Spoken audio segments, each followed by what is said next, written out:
fireworks explode across the sky in Penghu, lighting up the water surrounding the island.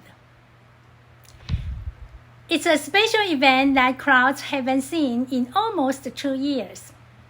The Penghu International Fireworks Festival. Last year, the festival was postponed due to COVID-19, but it's finally now set to kick off on April 25th and will run until the end of June. This year will bring some new surprises, including a light show made up of 500 drones and various musical performances. Many international famous singers will also participate in the event.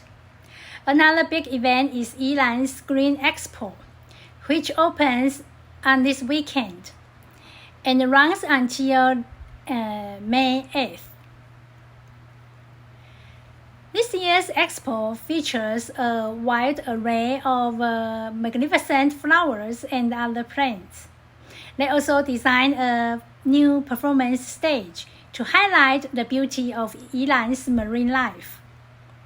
Hope the event will inspire visitors to protect Taiwan's beautiful wildlife. Whether it's fireworks or flowers, there's a lot popping up in Taiwan this spring. Don't forget to visit Taiwan. That's all for today. Thank you. Ciao.